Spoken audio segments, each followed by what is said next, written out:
I better turn my cell phone off. Wait a second.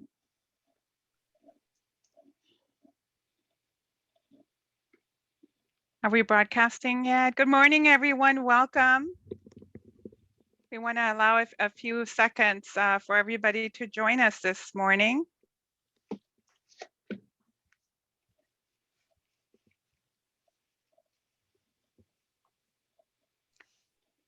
Okay. So good morning, everyone. My name is Rosie Tellez. I am the supervising coordinator for the Peer Self-Advocacy Program. I identify as she, her, hers. I have brown medium length hair, rectangular glasses, and a white round collar top. I will be moderating today's training. So I just have a few announcements for all of you today. We'll be captioning. Captioning is available if you are joining us on the computer. You can go to the bottom of your screen there and you'd be able to access the live transcript, and the drop down will come up and you'd be able to choose your selection there. Si necesita traducción, diríjase hacia abajo si se está uniendo con nosotros por computadora y haga clic en el globo o en el mundo, en la imagen del mundo, y escoja el canal en español. Tenemos a Martín quien estará traduciéndonos esta mañana. If you're joining us by phone, please hold questions till the end of Sally's presentation. Brent, our host who's assisting us today, will be allowing access and share further instructions at the time of questions and answers. We welcome you to Disability Rights California Peer Self-Advocacy Program's virtual educational mental health series celebration. The topics for this month will be history of the peer movement, the peer self-advocacy program's past, present, future, and later in the month, we will be sharing peers' stories of hope. Our presentations will be recorded and posted on our website. So if you know anybody who wasn't able to join us today, they will have access by going to our website at disabilityrightsca.org. A disclaimer statement here that during this presentation, we will not be providing legal advice, and that this training is presented strictly from our peer perspective, from people who have lived experience with mental illness. Nothing said during this training is confidential. So should you need any assistance, feel free to reach our office at Disability Rights California intake line at the 1-800-776-5746. We'll be providing more information at the end of the presentation. So starting today, we join many organizations nationwide to kick off the months in the celebration of mental health awareness events. We are honored to have here with us today, Sally Zinman. Sally Zinman has been a pioneer of the mental health peer movement since the mid-1970s. Sally's commitment to the rights of people with mental health challenges came from her own horrendous experience in the mental health system. After this experience, she connected with the burgeoning ex-mental health patient movement and found a community of people like herself, a family who inspired and supported her for the next 40 years. She founded some of the earliest consumer drop-in centers in the country. In 1977, she established the Mental Patients' Rights Association that operated all volunteer community center in West Palm Beach, Florida. In 1985, Sally started the Berkeley Drop-In Center, a multi-purpose center in Berkeley, California, and served as executive director for 12 years. Sally has also been a pioneer in consumer advocacy. In 1983, she was a co-founder of the California Network of Mental Health Clients, commonly known as the CNMHC acronym, the first statewide consumer-run advocacy organization in the country. Sally served as executive director from 1997 to 2007 with the California Network of Mental Health Clients. Now in 1986, Sally co-wrote and edited Reaching Across, mental health clients helping each other, and in 1994, reaching across to maintaining our roots, the challenge of growth. These are considered seminal works used by mental health clients and professionals throughout the country as a manual for understanding and starting consumer-run programs. Currently, Sally is the executive director of the California Association of Mental Health peer-run organization, more commonly known as CAMPRO, a statewide organization that provides advocacy, outreach, and training services to California's consumer community. Sally remains committed to working for self-determination, choice, and empowerment of all people with mental health challenges. Without further ado, join me in welcoming Sally Zinman.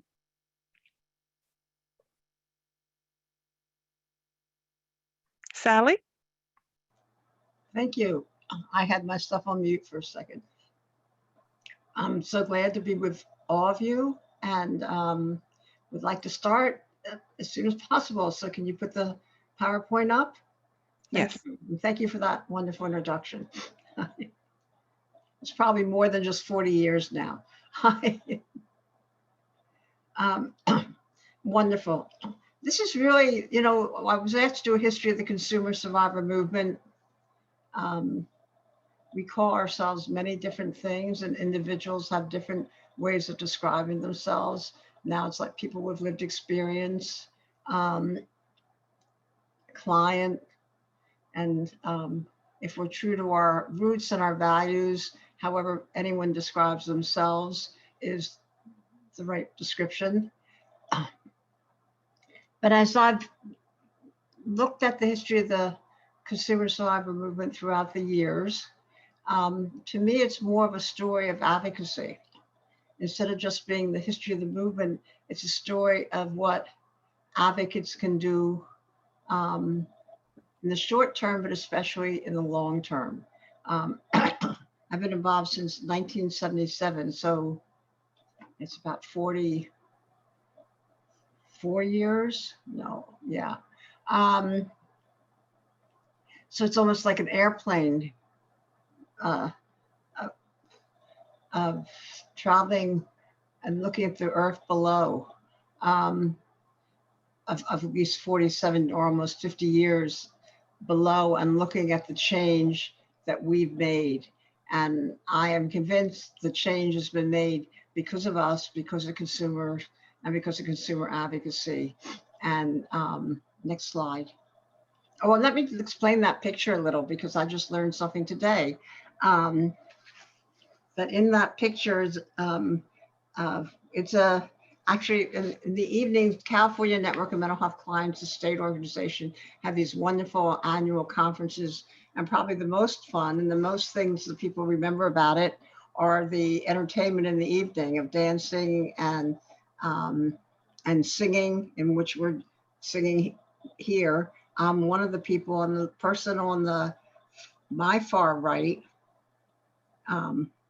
is Zenobia Pichardo, who is now part of Disability Rights California. And I didn't know that. And she said, I'm on your cover. And there you are. You know, we all meet up when we're in this movement and you have that passion. You always find each other throughout different times of your life and your career. So next slide. We're doing karaoke. This is a wonderful quote from Margaret Mead. Never doubt that a small group of thoughtful, committed citizens can change the world. Indeed, it is the only thing that ever has. Next slide. And this is a small group of thoughtful, committed citizens changing the world. I think probably the date's in the mid 1970s. And you can see it's people protesting against shock treatment. And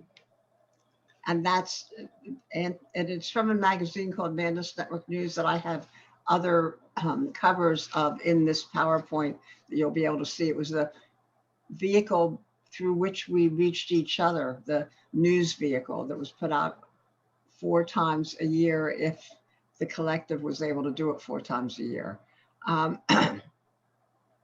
We were very anti-psychiatry, you can see that. And there was a demonstration across the country. I think here there are many demonstrations at Herrick Hospital and a shock hospital in San Francisco. So, I mean, this is the theme of this presentation. It's about the history of the movement, but it's really that advocacy makes a difference. And this is a picture, which we could never have done anymore, of the first time the Governor Brown was governor. So it was like, I think it was maybe in the early 1970s. And those people had slept in his lobby. There was a sleep-in for about a month in his lobby to demonstrate against the atrocities that were occurring in state hospitals. This is them right outside of the lobby. Today, you couldn't get, there's a bear outside the lobby and two officers. You couldn't even stand outside the lobby in the manner that these people are here. Some of them many of them I know, and many of them are still here with us and still working. So from the early days, and this is one of the covers of this Madness Network News. If you look at real closely, it says all the fits that's news to print. Oh, it's 1976. So from the early days of standing outside the halls of power with placards to sitting at decision-making tables today, the consumer advocacy movement has been responsible for many changes, major changes, in almost 50 years. Advocacy does make a difference, and it does affect change. Next slide. And I know it's hard for people to understand that. Can you go down so you can see it all at once? It's hard to understand that when you're in the trenches and it's day to day and it's like 2 steps forward and it seems 1.5 steps backwards or 3 steps backwards. But when you're in that plane overlooking 50 years or 40 some years, you can see the differences that we've made. The modern, what they call the consumer movement, and that's consumers organizing themselves, like not the Mental Health Association, which was begun in like 1940 or 50, and Clifford Beers was a consumer, but that was here, professionals organized. This is consumers organizing for themselves. And it is probably true that real change and reform and advocacy only comes from when the people who are oppressed rise up and organize. They have allies, they have to have allies, but it is they that lead the charge. So this is a huge time of, I go backwards. This is a huge time of change. In the 1960s and 70s, a civil rights movement of African Americans and women and gays and people with other disabilities, but mental and physical disabilities. For decades, people with lived experience, were denied basic civil liberties and suffered really systemic, inhumane treatment in state hospitals, spent our lifetime in state hospitals. We're buried in the grounds of state hospitals anonymously. Also, like in the late 1960s and 1970s, new laws were emerging to limit involuntary treatment. So it was harder and supposedly based on behavior that people could be committed, not one psychiatrist signing a statement. And the new, this says new big state hospitals were shut down. They were shutting down, they were closing. Shut down is the wrong word. So think of this sort of, it's almost like a perfect storm. Is hospitals are closing. It is harder to commit us. There was this raging civil rights fervor in the country, and we're now out. And we start meeting. Anecdotally, I've written it down, but I don't know that other people have. But I know that friends that I had then began meeting outside of hospitals, but they were meeting without nurses, without social workers, and just talking to each other, um, and sharing their feelings of anger and being validated by each other and being told that, um, the, the, the effects of the medications, that what people are identifying as your mental illness is really defective thorazine or stelzine, which are the medications that were being taken at the time. So out of these groups, a new, really civil rights movement was formed. I've always thought that what people call the peer movement now, and um, some of our words have become compromised or drifted from our initial values, is really a liberation civil rights movement. And it was predicated on the desire for personal freedom and radical systemic change. And in my mind, it was and still is a liberation movement. And I want to, I think I went over this already. um, I want to sort of paint the landscape then. This is not in the PowerPoint, but for you to think of, there's 2 or 3 or 4 sort of landmarks to think of how things have changed in the last almost 50 years. One, we have this saying of nothing about us without us. Well, everything was about us without us. We weren't at any table.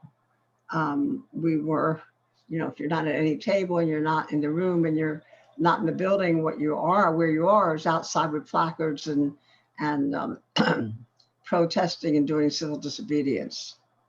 Secondly, the culture or the way of describing someone who was diagnosed with mental illness is that you would, once you were diagnosed with a mental illness, you were considered mentally ill for your life. There was a downward trajectory. You'd be on medication and more medication your whole life than you were now. I remember meeting a person who was the director of a big major program in Oakland. And as he spoke, let's say his name was Joe, he was telling the story of when he was first committed. And the psychiatrist said to his parents, don't expect Joe to be the same Joe anymore, or to have be able to achieve the same aspirations or goals that he had. That's over. And now there's a recovery culture that everybody diagnosed with a mental illness can recover. So that's a big shift. Huge denial of patient rights and patient abuse. It was common and widespread. Not that there isn't now, but there were really no laws about shock treatment, about refusing drugs, people about seclusion and restraint in hospitals could be endless. And the final one is sort of interesting because we just had a peer certification bill passed in California, the 49th state, was that few of us worked anyway, but none of us worked in the mental health system. There was no such thing as peer provider jobs in the system, or there were no consumer-run programs at that time. It was a wish list in our minds. Sort of interesting, at that time, we would not have wanted to work for the mental health system because the mental health system was our enemy. It was the mental health system who had so hurt us and oppressed us and put us in state hospitals for the rest of our lives. So this is a cover of Madness Network News. Actually, you can't see it, but I have that poster on my wall behind me. And this was sort of an artistic expression of the times in the, I would say the 1970s, of how radical and militant we were. The doctor, the money, the drug, the pharmaceutical company with the drug, to hell with their profits, stop forced treatment of psychiatric inmates.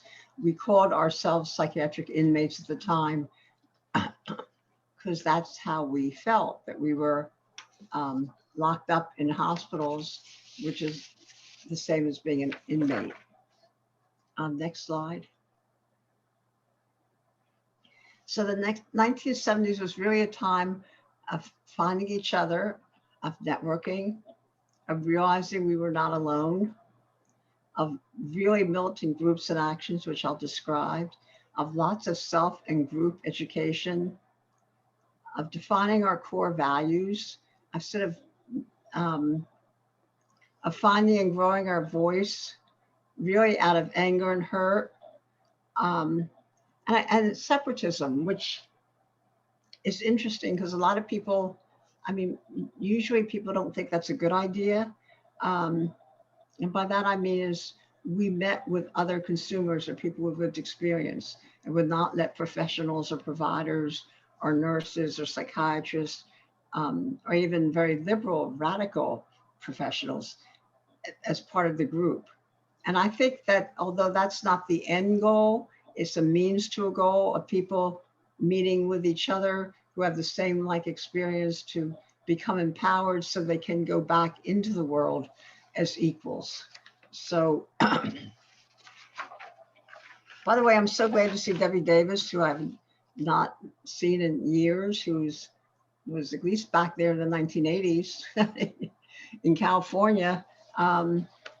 So it's sort of like a nice reunion with some people today. The process is, and this is sort of interesting too, the groups were very, very autonomous. There were little groups across the country, mostly on the East Coast and the West Coast, but some in between. Because we totally believed, if there's anything we believed in, it was local self-determination control. Because we were people that had been controlled just going to the bathroom or going out and having a smoke or when you ate or when you didn't eat. So individual and local self-determination was really important. We would take no money from the mental health system again. The mental health system, the psychiatric system had been the people who had performed these atrocities in our mind. And they did, they ran the state hospitals. We were separatists, as I explained. And sort of interesting, I mean, as you look back, there wasn't a lot of big major outreach. In many ways, we talked to each other, and that began changing as we grew. Next slide. Their basic principles, can you go scroll down so they're all seen at one time? And again, they were all within the civil rights movement for people diagnosed with mental illness. It was, in our minds and in my mind to this day, a liberation movement.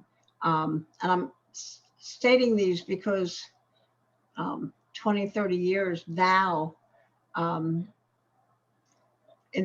me, they have never changed. It's sort of been my light in the future. That's my focus. It's been there all these years. But I think when we say them differently. We may not say against forced treatment. We may say for self-determination and choice.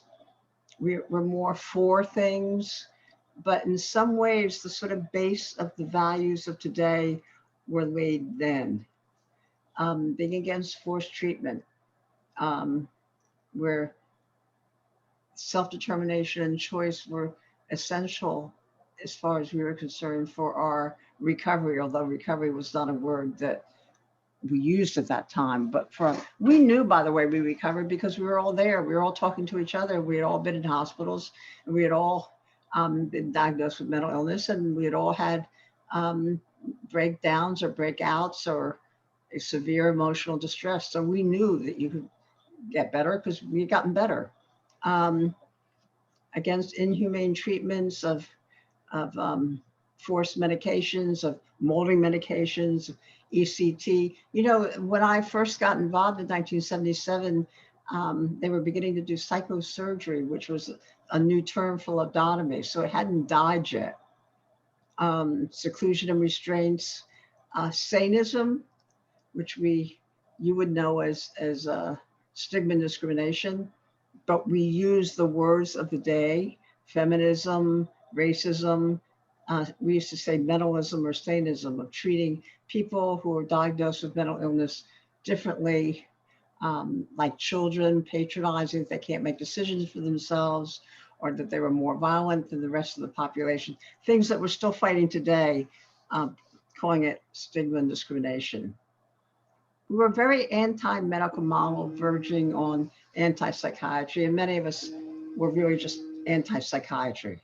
And again, they psychiatry was a boogie people who had done these, who were responsible for the hospitals, were responsible for the lack of rights in our minds. Um, I interpret that today as being for humane, holistic services, services that deal with the whole person. Again, I think that we some today talk about the same principles and values, but they're sort of turned around where they're more positive. Instead of saying anti-psychiatry or medical model, you're talking about holistic services that deal with the whole human being and deal with poverty and housing and social justice and environmental concerns. Um, the emergence of the concept of mental, I literally use these words purposely, mental patient run alternatives to the mental health system, and because we called it mental patient alternatives to the mental health system. What you would know as consumer run programs are now wellness recovery centers. Um, they did not exist at the time. There were no consumer run programs at that time. And peer support, which we were doing informally for each other all the time, and eventually, as you know, became formalized um, into peer provider services. And overarching all of it was this involvement in every aspect of the mental health system, of nothing about us without us, that we were the people that were directly affected by um, the mental health system or the behavioral health system, and should have the biggest voice in its policies and its decision making and its evaluation. Next slide. Well, this is the real nitty gritty. It's what we did at the time. As I said, lots of political militant activism. Um, because if you're not at the table, in the room, not even in the building, what you're at is outside and doing really not just protesting, but civil disobedience. At one point, I think at one demonstration, a few of us went in and turned the electricity off in the building of the hospital so they couldn't do shock treatment. Um, we were developing and defining values and positions. You can a group of people coming together, feeling that they um, were on the same page, but describing what that page was. We had a conference called the Annual Conference on Human Rights and Against Psychiatric Oppression, and it was free. I mean, it was not paid for. People didn't get paid to go. It was not in hotels. It was held at campgrounds, college campuses. They were unfunded, and our people hitchhiked to get there. First, I got involved in the movement. My first conference was in 1977, and it was held in Griffith Park in Los Angeles. And I remember feeling very brave. I'd gotten out of the hospital in 1973, and this was 1977. I had felt very brave to go cross country all by myself and take the public transit system to this park. Um, and these conferences were incredible, as conferences are to this day, where I really felt for the first time I was not alone, that there were other people that had gone through the same experience I had, um, and had come to the same conclusions. And also were dedicating their lives so that people that followed them would not go through the same kind of experiences. Um, Remember when I came home from this conference, a neighbor said to me, I must have been glowing. Oh my God, you look like you're in love or you're getting married. And years later, I realized that's exactly what happened. I married a movement 44 years ago. Um, Madness Network News was the news vehicle, which I've shown you pictures of that. Um, there was, you have to take your, we were not, there was no email, there were no computers then. Um, Madness Network, I don't know how old any of you are, or how historically, how much, if you've done research into the way things were communicated or broadcast, but we used to paste, and if you made changes, you'd have to paste the changes on. Um,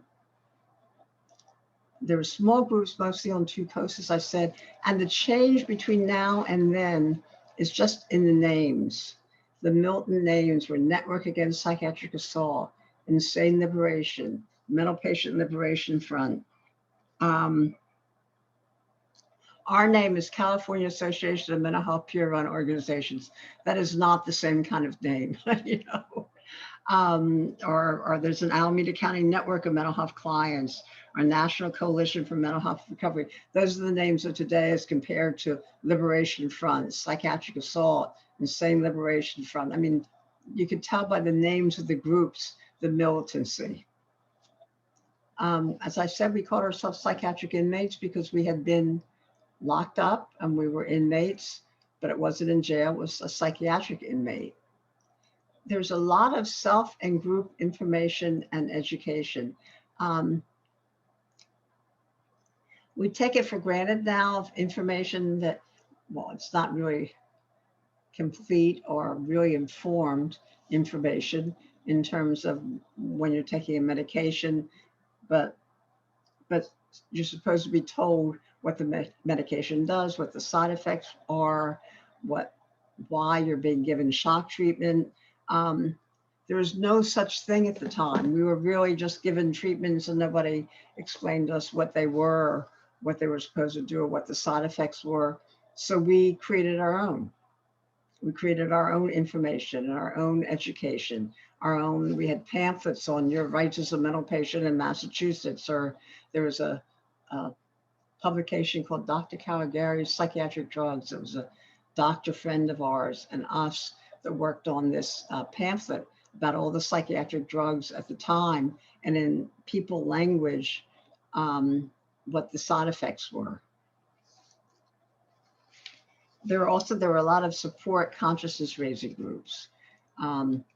Again, we called them consciousness raising based on the times, on the women's consciousness raising groups, on the language of the times. Next slide. This is a great book. I don't know if some of you know about it, or I think it should be in every consumer run or even our provider library, called On Our Own, Patient-Controlled Alternatives to the Mental Health System. It was written in 1978 by one of our great heroines, leaders, Judy Chamberlain. And for some reason, there's sometimes there's a book or a written article that just rips the facade. And this was it for our movement. And it got to providers and professionals and the National Institute of Mental Health and Consumer Support Program on the federal level, and started opening up the eyes of providers. Judy tells her story in Rockland State Hospital in Bellevue. And there's a chapter on consumer-run programs. She called them, it was the language of the time, patient-controlled alternatives to the mental health system, that she describes them in a manner that still is relevant and would make sense today. The language is different. like we don't call ourselves patients, but there's like 6 or 7 descriptions of a consumer-run program that hold today. Um, Next slide. This is still in print. This is an example of our militancy then too. Again, this is that magazine, Mandus Network News. This was 1980.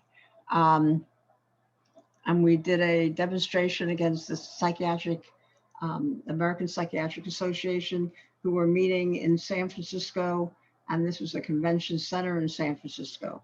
So we linked arms outside the front doors so none of the psychiatrists could get in.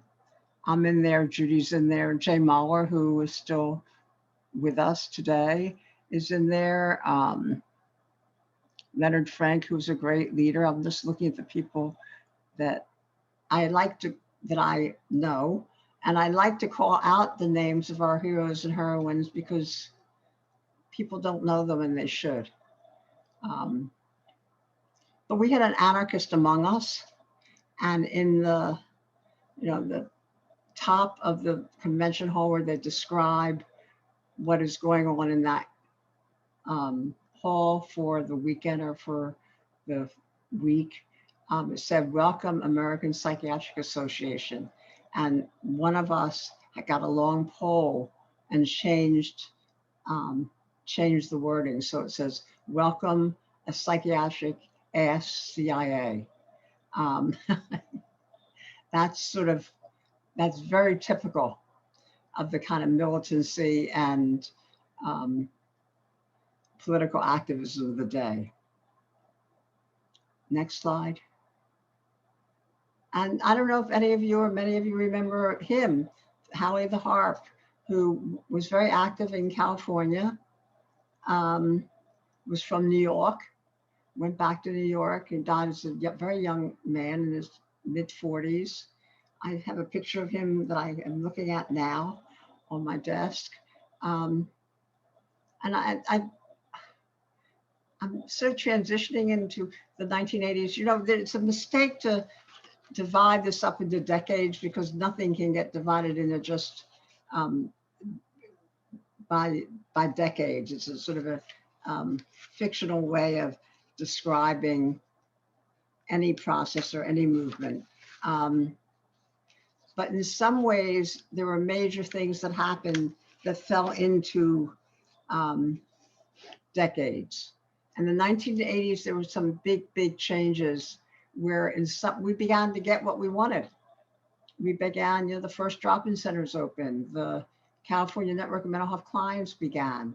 The dreamers that sat in campgrounds and hitchhiked to get to them were beginning to realize what they had wanted. And there were changes made. We also gave up some of the past. I think the 1980s was sort of like a base for our movement today. It laid a lot of the base.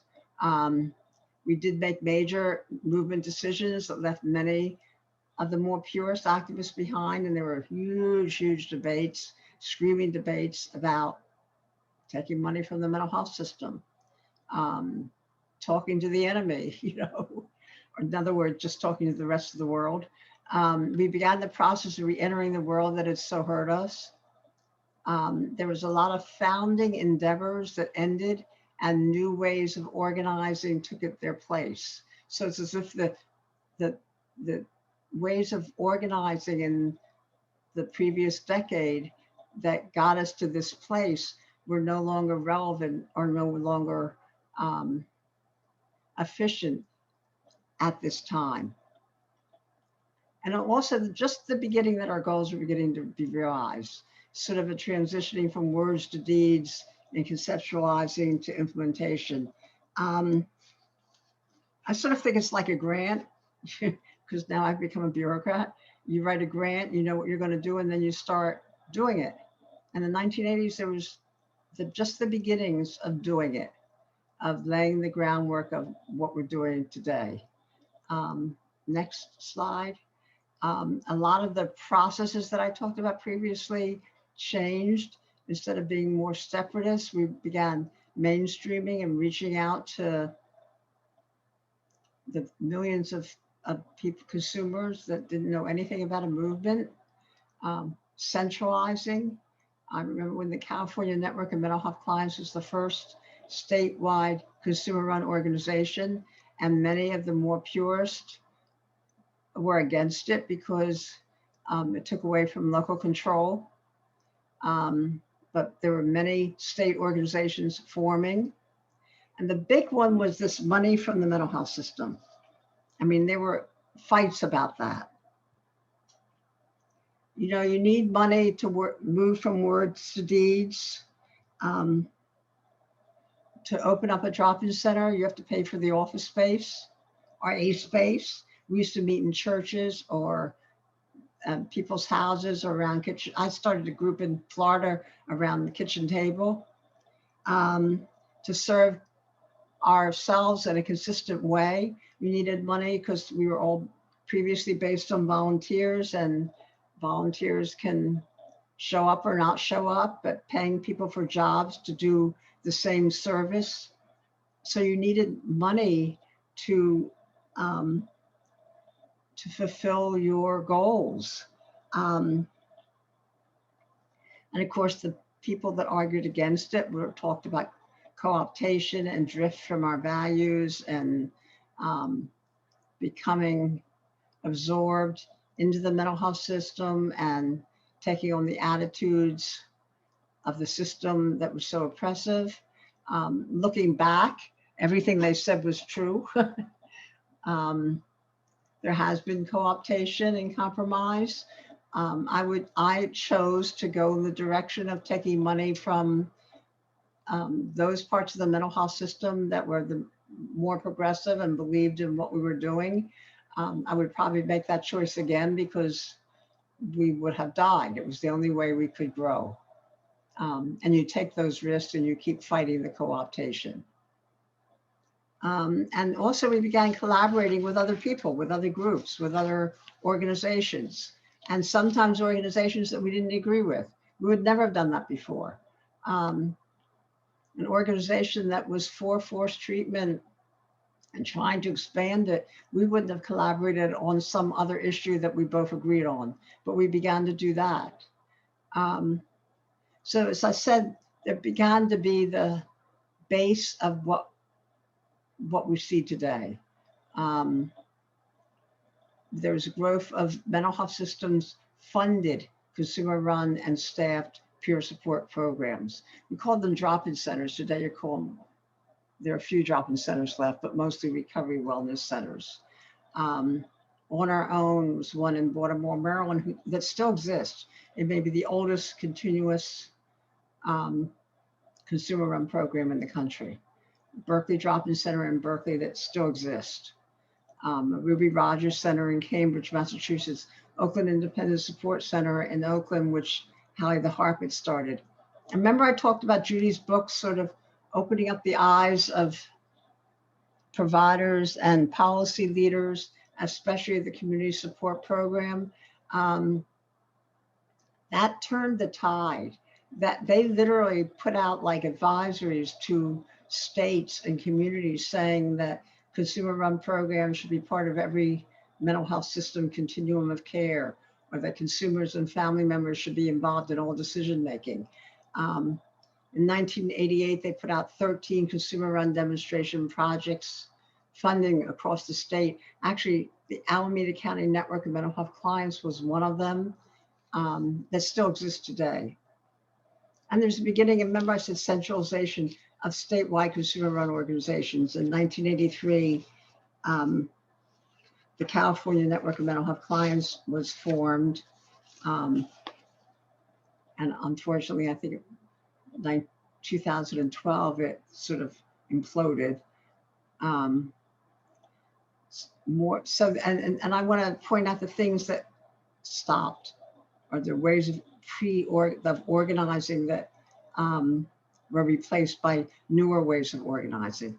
Madness Network News stopped publishing, and I think in 1985 or 86. Um, there were other vehicles for communication. These consumer-run programs were putting out their own newsletters. There was a decline of the radical militant groups. The Conference on Human Rights and Psychiatric Oppression. This is more exact. You can see the new taking the place of the old. That's last conference was in 1985, and the first National Alternatives Conference, which was the national conference funded by this community support program, NIMH, was in 1985. So one vehicle of organizing ended and another took its place that was more moderate and not quite as radical. The growth of rights protection organizations. I don't know when Disability Rights California, it used to be called Protection and Advocacy, started. The time I wrote this, I thought it was in the or at least, the PAMI part was sort of sometime in the 1980s. And maybe you all know your own history more than I do. But there are also other nonprofit legal organizations that began to emerge to protect our rights. We began to walk inside more and make social change from the inside as well as the outside. More and more clients and consumers were sitting on decision-making bodies. Not a lot. I remember the California Network of Mental Health Clients in the 1980s fighting to get 2 consumers on the mental health boards and commissions in California. And now I think 50% have to be families or consumers. Next slide. And then I'm going to go sort of just look at what we've achieved. Can you let me know, Rosie, how I'm doing in time? Yes, we're at 11:49 a.m. Oh, and we're going to 12? Yes. You want questions too and answers. Okay. So you want to summarize the next 30 years in a very few amount of minutes. But in many ways, this picture does, doesn't it? Because here we are sort of hanging out. We still have placards and posters, but it's not exactly militant hanging out. I loved it. This was probably a California Network of Mental Health Clients Advocacy Day or Day at the Capitol, or we were fighting against something or for something. Those were shirts. It says protect our rights still, fund client run mutual support, but we're sort of more hanging out than in people's faces. So what we've gained is huge. Again, I don't want to sugarcoat this because this is a whole different subject, but what we're facing today at this moment in 2021 in California and across the country is a tide of legislation and policies that would abridge our rights, increase forced treatment, expand grave disability definitions, build hospital beds. So the work continues. There's always pushback, big pushback. So let's go to the next slide. As I talked about the 2 or 3 big themes that I wanted you to think about is the recovery culture has replaced, at least in word, the sort of custodial maintenance culture that people can and do recover all the time. Employment, a goal of many people is to work at, the peer certification is to be certified and provide peer support services as a professional part of the mental health service system within the mental health system, as well as in consumer-run programs. There are consumer survivor management level jobs, offices of consumer affairs throughout the state. Huge growth in consumer-run peer support programs. But with system funding, I would guess that most of the consumer-run programs around the state are funded by their counties, probably through MHSA funding. I talked about that shift in the 1980s from not taking mental health money to taking it. And there's been incorporation of consumer-run peer support into the system, which the old drop-in centers or recovery wellness centers, peer support specialists, peer certification, and soon Medi-Cal funded specific service types and provider types of peer providers. Next slide.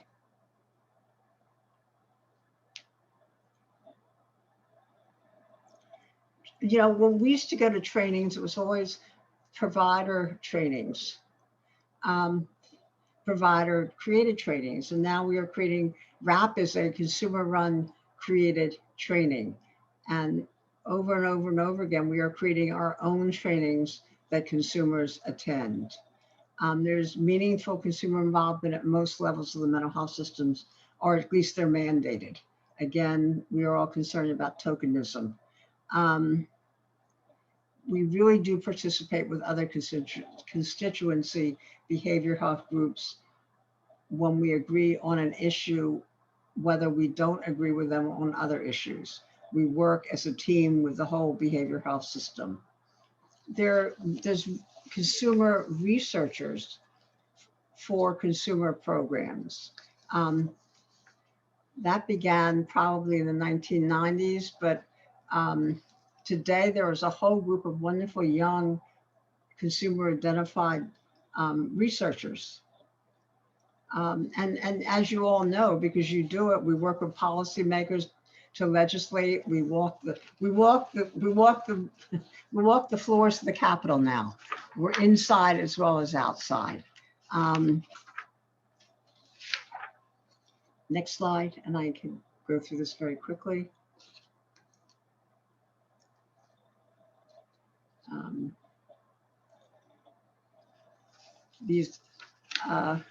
I talked about consumer-driven models. Well, peer respites are something that are maybe there's 7 or 8 now around the state, but that has been consumer-driven and consumer pushed.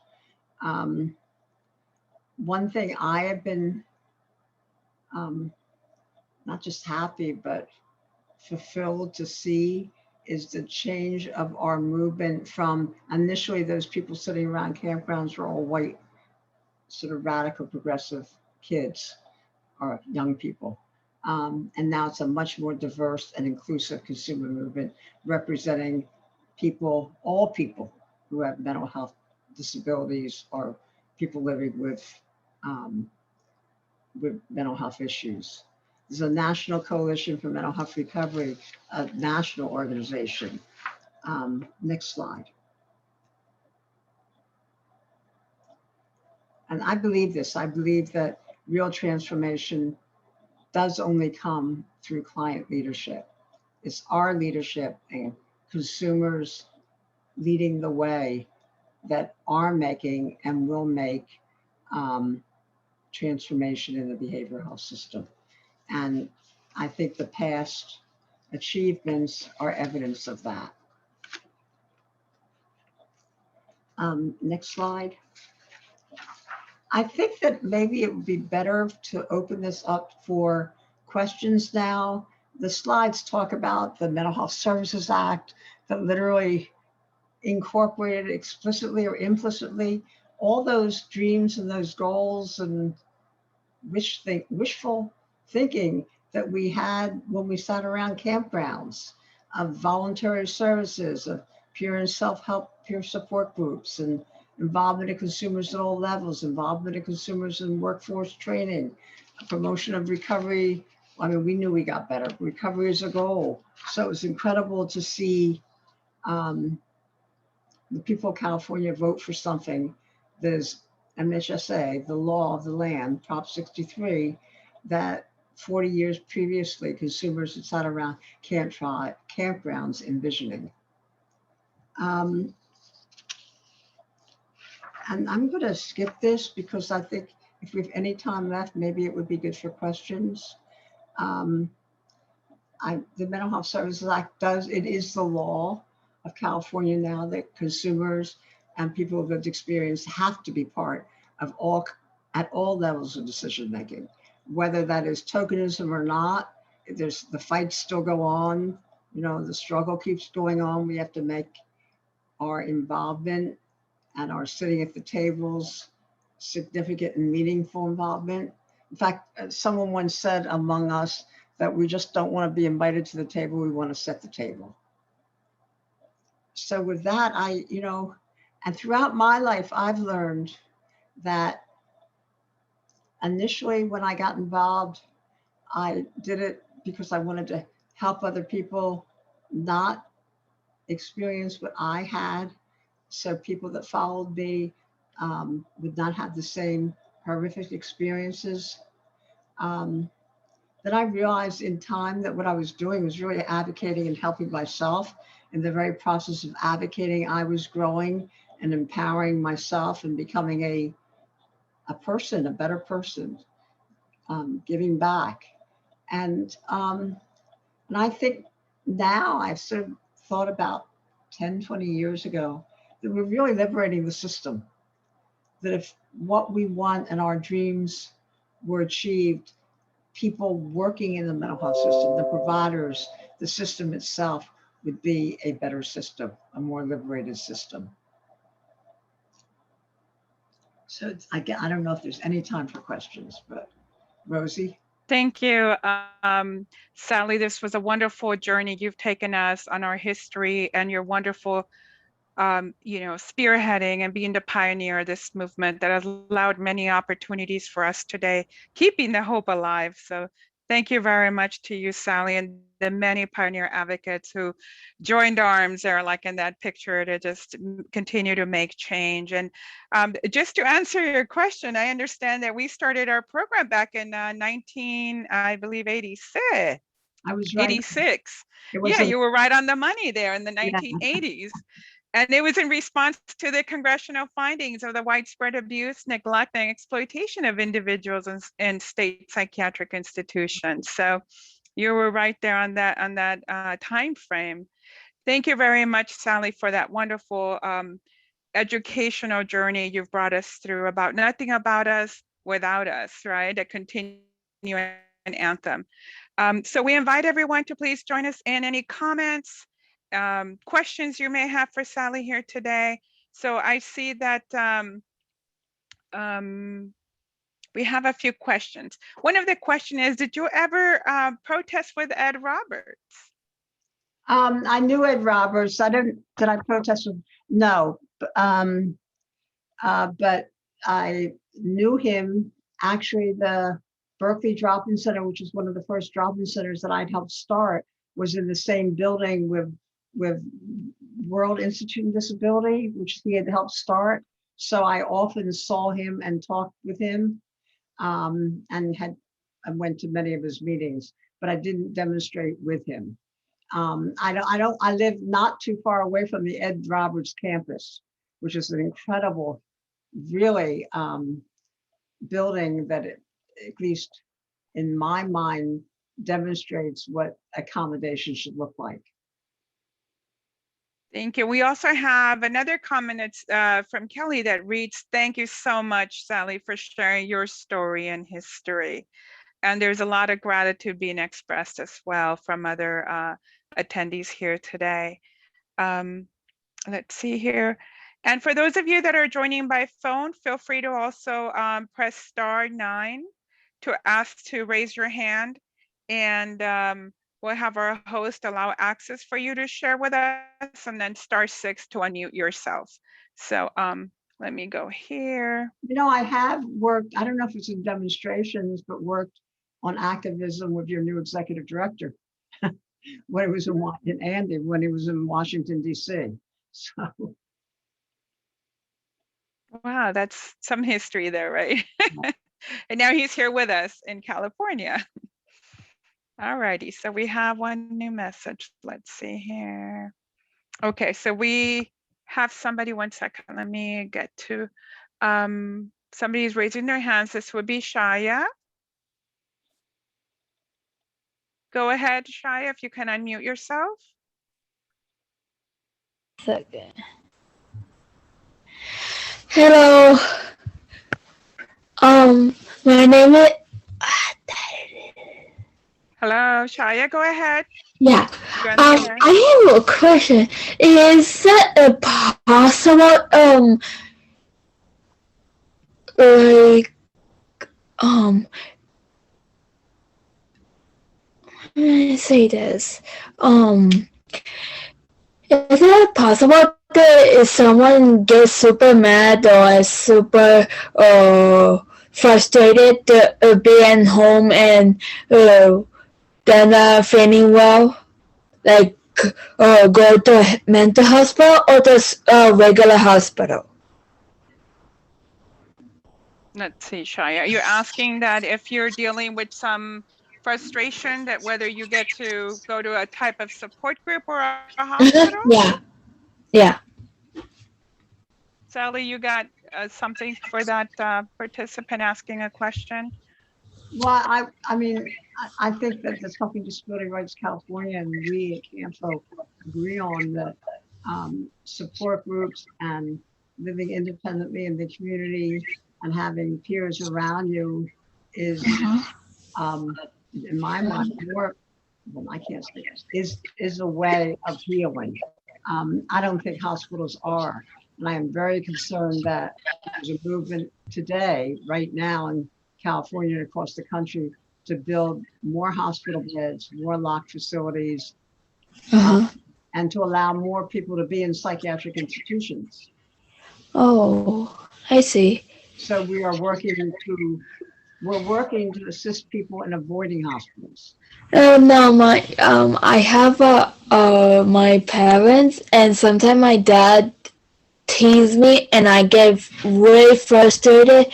I can't stop think about what my dad's doing. He just want to send me to a mental hospital or just just get me mad.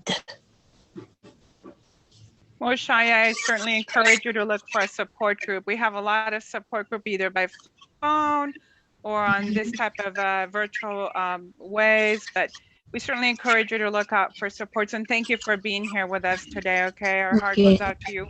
We hope you find ways to deal with some of the symptoms you're dealing with and Yeah, I know. resolution at home, okay? Thank you for coming. Talk to you next time. Yeah. Okay, we have another gratitude expressed comment here, Sally, from the individuals joining us on our Spanish channel. They just want to thank you for sharing your history, the story, and the significant contributions that you have done to really increase and open pathways for a lot of us. So with that, we will conclude our presentation for today. We thank you for being here with us. We invite you to join us through the course of May. We will be having more webinars, educational webinars, Tuesdays at 11 a.m. So feel free to go to the Disability Rights California website to register for the upcoming events. And there will also be a translation available for the next, following Tuesdays. And on the last Thursday of the month, we're going to have a Spanish webinar, and that will be translated to English. So we hope you can join us. And we also ask you to please help us complete the survey at the end of the presentation. Your feedback is greatly appreciated. So till then, and have a wonderful day now. Thank you, Sally, for being here with us today. Thank you. Have a great one. Bye-bye. Bye. Thank you, Sally. Thank you. Thank you, everybody. Thanks, Sally.